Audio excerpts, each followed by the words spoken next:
السلام عليكم ورحمة الله وبركاته.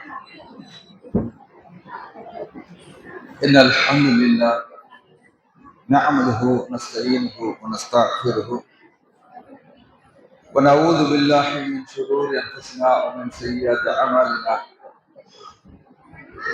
من يهدي الله فلا مضل له ومن يضلل فلا هادي له. وأشهد أن لا إله إلا الله وحده لا شريك له وأشهد أن محمدا عبده ورسوله أما بعد.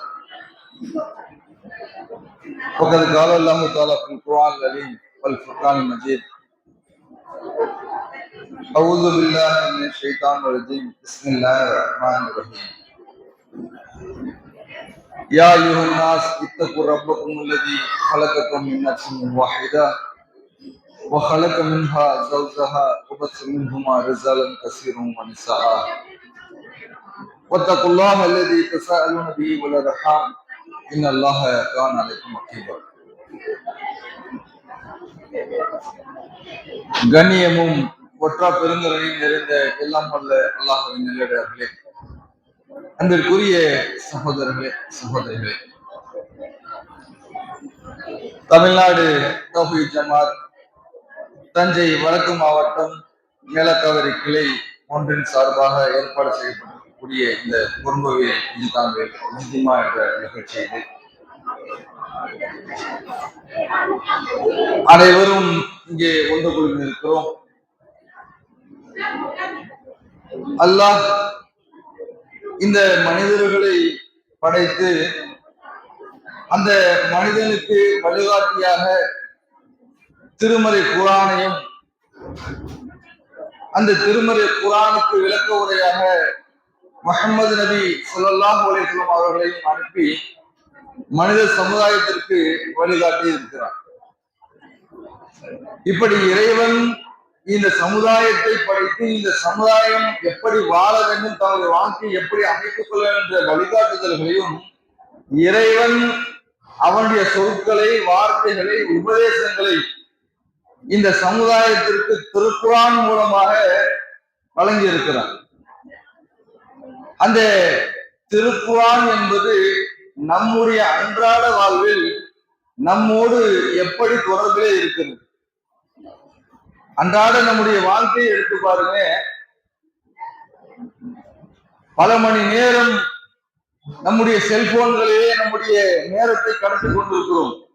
சமூக வலைதளங்களிலே செய்திகளை பார்க்கிறோம்.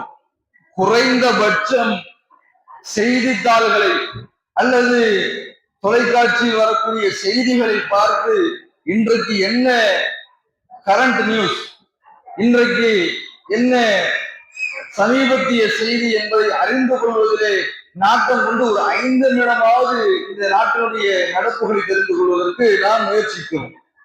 ஆனால் ஒரு நாளில் குறைந்தபட்சம் அந்த நிமிட பொழுதினாவது திருக்குர்ஆனை எடுத்துக்கொண்டிருக்கிறோமா? செல்போனை எடுப்பதற்கு நம் கை எத்தனை முறை முயலுகிறதோ அத்தனை முறை அளவு நாம் குர்ஆனை எடுக்கவில்லை என்றாலும் கூட குறைந்தபட்சம் ஒரு நாளைக்கு ஒரு முறையாவது இந்த திருமுறை குர்ஆனை எடுத்து நாம் தொடர்பு ஏற்படுத்துகிறோம் என்று சொன்னால் ரொம்ப ரொம்ப இந்த சபையில் கேட்கும் பொழுது கூட அது கேட்பதற்கு கஷ்டமா இருக்கு. ஏன்னு சொன்னால் இந்த சமுதாயம் நாம் நமக்கு உரிமையாக கொண்டாடக்கூடிய இந்த வேதத்தை நாம் என்ன செஞ்சிருக்கிறோம், மிக தூரமாக வைக்கிறோம். அப்ப இந்த திருமறை குர்ஆனை பற்றி அல்லாஹ் திருமறை குர்ஆன்ல எப்படி சொல்றான் அப்படின்னு சொன்னா, லக்கது ஃபீக்கும் இலைக்கும் திக்ரிக்கும், இந்த திருமறை குர்ஆனை அல்லாஹ் உங்களுக்கு வழங்கி இருக்கிறான், அதிலே உங்களுக்கான செய்திகள் உள்ளது, உங்களை பற்றிய வாழ்க்கைக்கு தெரியாத தகவல்கள் அதிலே இருக்கிறது என்று சொல்லி அல்லாஹ் திருமறை குர்ஆன்ல நம்மளுக்கு பேசுகிறான். இப்ப உன் வாழ்க்கைக்கு தேவையான உன்னை பற்றிய செய்தி, உனக்கு தேவையான தகவல்களை தருவதற்கு நான் அத்தனையும் கொடுத்திருக்கிறேன், நீ பயன்படுத்துகிறியா, அதை படிச்சியா, அதை பார்த்தியா என்று சொல்லி அல்லாஹ் நம்மிடத்துல கேட்கிறான். இப்ப உலகத்தினுடைய வாழ்க்கை மட்டுமல்ல, நாம் இந்த உலகத்தில் வாழ்ந்து மரணித்த பிறகும் நமக்கான மறுமை என்ற ஒரு வாழ்க்கையை நோக்கி பயணம் செய்கிறோமே, அந்த வாழ்க்கைக்கு தேவையும் இந்த திருமறை குர்ஆன் தான். ஒரு மனிதன் மரணித்து விட்டால் அந்த மனிதன் மவுத் என்னைக்கு வேணா வரலாம் இல்லையா? இன்னைக்கு வரலாம், நாளைக்கு வரலாம். வயது காலம் எதுவும் இருக்குதா மனுஷனுக்கு? நான் இன்னைக்கு மரணிக்க மாட்டேங்க, இன்னைக்கு எனக்கு 15 வயசு 16 வயசு தான் ஆகுது, ஒரு 20 வயசு 30 வயசு தான் ஆகுது, 60 70 தாண்டினாதாங்க மௌத்து வரும், இன்னைக்கெல்லாம் எனக்கு மௌத்து வராது. யாராவது சொல்ல முடியுமா? யாராலும் சொல்ல முடியல. எந்த நொடி பொழுது வேண்டுமானாலும் மரணத்தை நாம் சுவைக்கக்கூடிய, அந்த மரணத்தை நாம் ஏற்படுத்தக்கூடிய அந்த சூழ்நிலையிலே இறைவன் நம்மை அனுப்பியிருக்கிறான். எந்த நிலையில வேணாலும் நடக்கலாம். அந்த மரணம் உங்களுக்கு முடிந்து விட்டால், ஏற்பட்டு விட்டால், அல்லாஹ்வுடைய தூதர் சொல்றாங்க, மண்ணறையிலே உங்களை கொண்டு அடக்கம் செய்வார்கள். அந்த அடக்கம் செய்த அந்த நேரத்தில் எல்லா மனிதரும் உங்களை விட்டு சென்று விடுவார்கள். பிறகு உங்களிடத்திலே ஒரு மனிதர் வருவார், சில கேள்விகள் கேட்பார். என்ன கேள்வி கேட்பாங்க? மன்றப்புக்கு உன்னுடைய இறைவன் யார் என்று அந்த இறந்த மனிதனிடத்திலே கேள்வி கேட்கப்படும். நல்லவனாக இருந்தால் அழகான முறையிலே பதில் சொல்வார். தீயவனாக இருந்தால் தெரியலே தெரியலே என்று சொல்லி அவன் பதில் சொல்லுவான். அல்லாஹ்வுடைய தூதர் சொல்லி காட்டுறாங்க, நல்ல மனிதனாக இருக்கக்கூடிய நேரத்திலே அவன் சொல்லுவான், நான் ரப்புக்கே உன்னுடைய இறைவன் யார்? அல்லாஹ். ஓமா தீனிக்கே உன்னுடைய மார்க்கம் எது? என்னுடைய மார்க்கம் இஸ்லாம். இதை நீ எப்படி அறிந்துகிட்ட, எப்படி தெரிந்து கொண்டு என்று சொல்லி அந்த சமுதாயத்தில் கேட்கும் பொழுது மேலும் ஒரு கேள்வி கேட்கிறாங்க, உன்னுடைய இறை தூதர் யார்? ரசூலிக்கே முஹம்மது ஸல்லல்லாஹு அலைஹி வஸல்லம். அந்த மனிதன் சொன்ன நேரத்துல அந்த வானவர் மீண்டும் ஒரு கேள்வி கேட்கிறாரு, இதை எப்படி நீ தெரிஞ்சுக்கிட்டீங்க? இது எப்படி உனக்கு தெரியும்?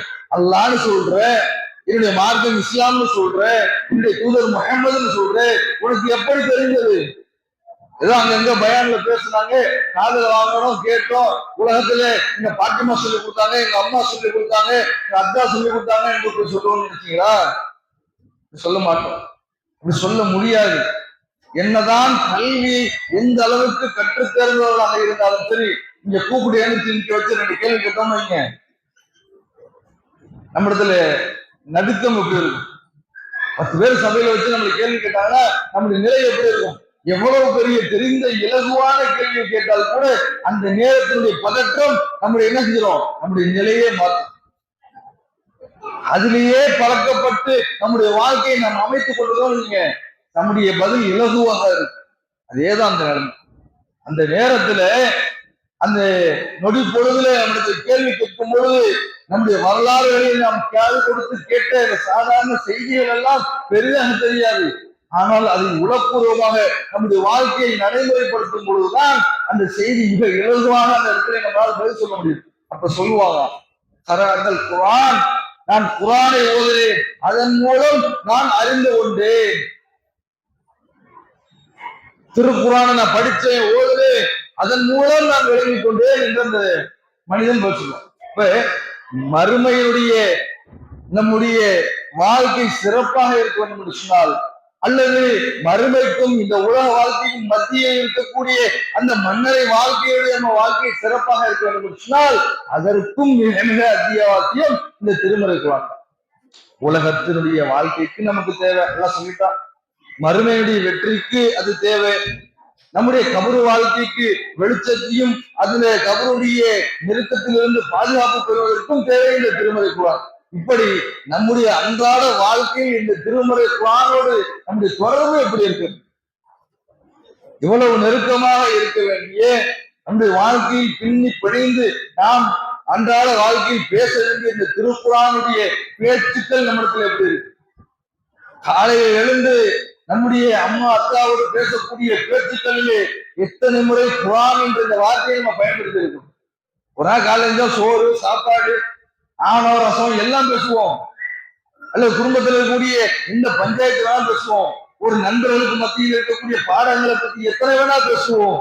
ஆனால் பேசக்கூடிய பேச்சுக்களிலே எத்தனை முறை வாழ்க்கையில் நாம் பேசும் பொழுது குர்ஆன் என்ற வார்த்தையை பயன்படுத்தியிருக்கோம். சிந்திச்சு பாருங்க. நெருக்கமான நபர்களோட தான் பேசுறீங்க.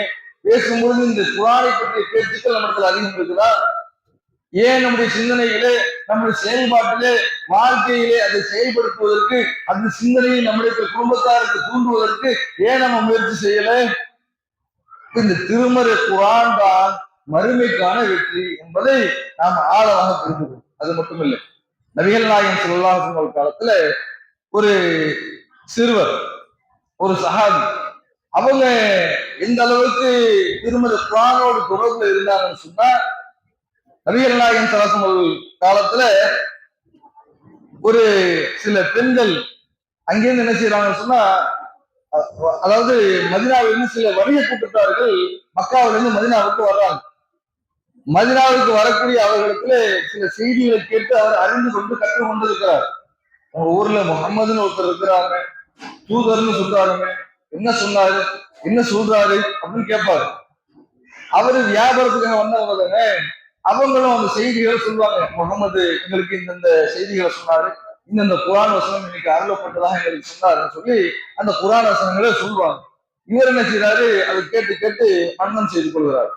இப்படி மனனம் செய்து கொண்ட அந்த சஹாபி அவர் சொல்றாரு, இந்த திருமறை குர்ஆனை நான் மனனம் செய்தேன் எந்த அளவுக்கு தெரியுமா? பின்னாளில் நபிகள் நாயகம் சொன்ன ஒரு கட்டத்துல சில சஹாபாக்கள் மதீனாவிலிருந்து மக்காவிற்கு சென்று, மக்கா வெற்றி கொள்ளப்பட்ட பிறகு மக்காவிற்கு சென்று அல்லாஹ்வுடைய தூதரிடத்திலே இஸ்லாத்தை ஏற்றுக்கொள்வதற்காக சென்றார்கள். அப்ப எங்க அத்தாவும் போனாரு.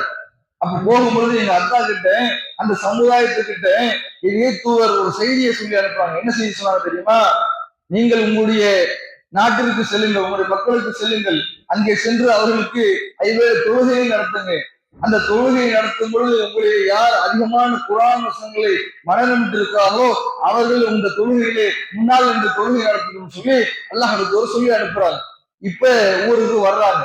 மதீனாவுக்கு வந்தா அந்த தொழுகை நேரம் வந்த உடனே பாங்கு சொல்லப்படுகிறது. பாங்கு சொல்லப்பட்டு தொழுகையுடைய நேரத்தை, அந்த தொழுகையை துவக்குவதற்கு யார் அதிகமான குர்ஆன் வசனங்களை மனநமிட்டு இருக்கிறார் அப்படிங்கிறத என்ன செய்றாங்க, அவர்களுக்குள்ளாக பேசுறாங்க. பேசும்போது அப்ப பாக்குறாங்க, அந்த சிறுவர்னு சொன்னோம் இல்லையா, அவர் சொல்றாரு, அந்த மக்களுடைய அந்த சபையில் அதிகமான குர்ஆன் வசனங்களை மனநிறுத்தமாக நான் இருந்தேன், நான் தான் அதிகமா குர்ஆன் வசனங்களை மனநம் செஞ்சிருந்தேன் அப்படின்னு சொல்றாங்க. அந்த சஹாபி தான், அந்த சிறுவர் தான் அந்த நேரத்திலே அந்த சமுதாயத்தவருக்கு தொழுகை நடத்துறார். நம்மளாம் கேள்விப்பட்டிருப்போம். அல்லாஹ்வுடைய தூதரிடத்திலே சில பெண்கள் சொன்னாங்க, இந்த சிறுவர் எங்களுக்கு தொழுகை நடத்துறார், சிறு வயதுள்ளவராக இருக்கிறார், அவர் குனிந்து தொழுவது சஜ்ஜாவுக்கு செல்லும் பொழுது அவருடைய மறைவு பகுதி எங்களுக்கு தெரிய விதமாக இருக்குது, அதை மறைப்பதற்கு உங்களுடைய யாராவது ஒரு ஆடை அவருக்கு கொடுக்க கூடாதா? பெண்கள் முறையிட்டாங்க. பிறகு அவருக்கு ஒரு ஆடை வழங்கப்பட்டது. அவர் சொல்றாரு, அன்றைய தினம் எனக்கு என்னுடைய வாழ்நாளிலே மிக சந்தோஷமான ஒரு நாளாக இருந்தது. அன்றைக்கு வழங்கப்பட்ட ஆடை எனக்கு கிடைத்ததுனால, எனக்கு வழங்கப்பட்ட அந்த ஆடையினால் எனக்கு மிகப்பெரிய ஒரு சந்தோஷம் இருந்துச்சு அப்படின்ற அளவுக்கு சொல்றாங்கன்னு சொன்னா, ஒரு சிறுவர் தொழுகை நடத்துவதற்கு அளவிற்கு அது திருமறை குர்ஆனை எப்படி கத்துக்கிட்டார்? சாதாரணமாக வந்த வணிக கூட்டம் தன்னுடைய வியாபார நேரம், தன்னுடைய தொழில், அந்த நேரத்துல கூட திருமறை குர்ஆனை படிப்பதற்கு நேரம் ஒதுக்கிறார். நம்முடைய கல்லூரி படிக்கிறோம், கல்வியை கற்றுக்கொள்கிறோம், அல்லது சமையல் வேலையில இருக்கிறோம், அல்லது தொழிலில் ஈடுபட்டிருக்கோம், வியாபாரத்துல இருக்கிறோம், பிரச்சனை இல்லை, எதுல வேணா இருந்துட்டு போறோம். இருக்கக்கூடிய அதே இடத்திலேயே நம்முடைய திருமறை குர்ஆனை படித்து நாம் கற்றுக்கொண்டு நம்முடைய வாழ்க்கையை பின்பற்றுவதற்கு முயற்சி செய்ய முடியாதா? இந்த சஹாபி என்ன செல்வந்தரா, பெரிய பொருளாதார பின்புலம் கொண்டவரா, மத்தவங்க நிறைய காசு சம்பாதிச்சு வச்சிருந்தாங்களா? அதெல்லாம் காலம் போன காலத்துல கடைசி காலத்துல படிச்சுக்கலாம் அப்படின்ட்டு உட்கார்ந்து இருந்தாரா? மிக வறுமை நிலை. அதனாலதான் ஒரு ஆடை கூட அவரால் வாங்கி அவரால் உடுத்திக் கொள்ள முடியல போதுமான அளவுக்கு. அப்படிப்பட்ட வறுமை நிலையில் இருந்தும் இந்த திருமறை குர்ஆனோடு தொடர்பு ஏற்படுத்தி தன்னுடைய வாழ்க்கையை இப்படி திருமறை குர்ஆனோடு தொடர்பு ஏற்படுத்திருக்காரு சொன்னா நமக்கு என்ன நிலை? நம்மளால முடியாதா? நம்முடைய வாழ்க்கையை இந்த திருமறை குர்ஆனோடு தொடர்பு ஏற்படுத்துவதற்கு நமக்கு என்ன நேர்ந்துச்சு?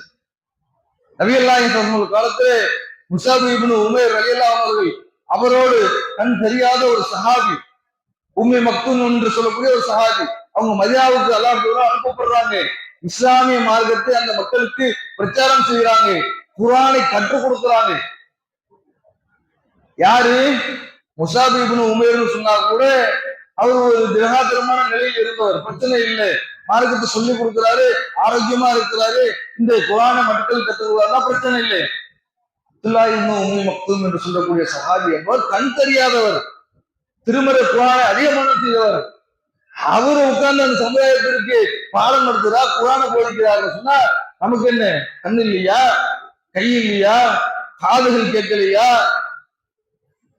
உடலிலே ஊனமா, இந்த மாதிரி நிலையில இருக்கும். ஏன் நம்மளால் திருமறை குர்ஆனை பொறுப்பு ஏற்படுத்த முடியல? இந்த சமுதாயத்தில் திருமறை குர்ஆனோடு இந்த சமுதாயத்திற்கு தொடர்பு ஏற்படுத்த வேண்டும். அது தன்னுடைய வாழ்வியல் நெறியாக அவர்கள் பின்பற்ற வேண்டும். அந்த திருமறை குர்ஆன் வெறும் நன்மைக்காக, வெறும் வசனங்களை மட்டுமே ஓதிவிட்டு செல்வதற்காக அல்ல, இந்த மனித சமுதாயத்திற்கான வழிகாட்டுதலாக அனுப்பப்பட்டது. அந்த வழிகாட்டுதலை எந்த அளவிற்கு இந்த திருமறை குர்ஆன் ஒரு குடும்பத்தில் பின்பற்றப்பட வேண்டும் என்பதை வலியுறுத்துவதற்காகவும் அது குறித்த ஒரு விழிப்புணர்வை ஏற்படுத்துவதற்காகவும் தான் இந்த தர்பியா என்ற ஒரு சிறிய அளவிலான ஒரு நிகழ்ச்சி உங்களுக்கு ஒரு பாடமாக ஏற்பாடு செய்யப்பட்டிருக்கிறது. மிக கவனமாக இந்த நிகழ்ச்சியிலே உங்களுடைய நேரங்களையும் உங்களுடைய கவனத்தையும் இந்த மார்க்கத்தில் சொல்லப்படக்கூடிய செய்திகளையும் நீங்கள் அறிந்து கொண்டு மிகப்பெரிய ஒரு நன்மையை அல்லாஹ் பெற்றுக்கொள்ள வேண்டும் சொல்லிக்கொண்டு என்னுடைய தலைமை உரையை நிறைவு செய்து கொள்கிறேன். அஸ்ஸலாமு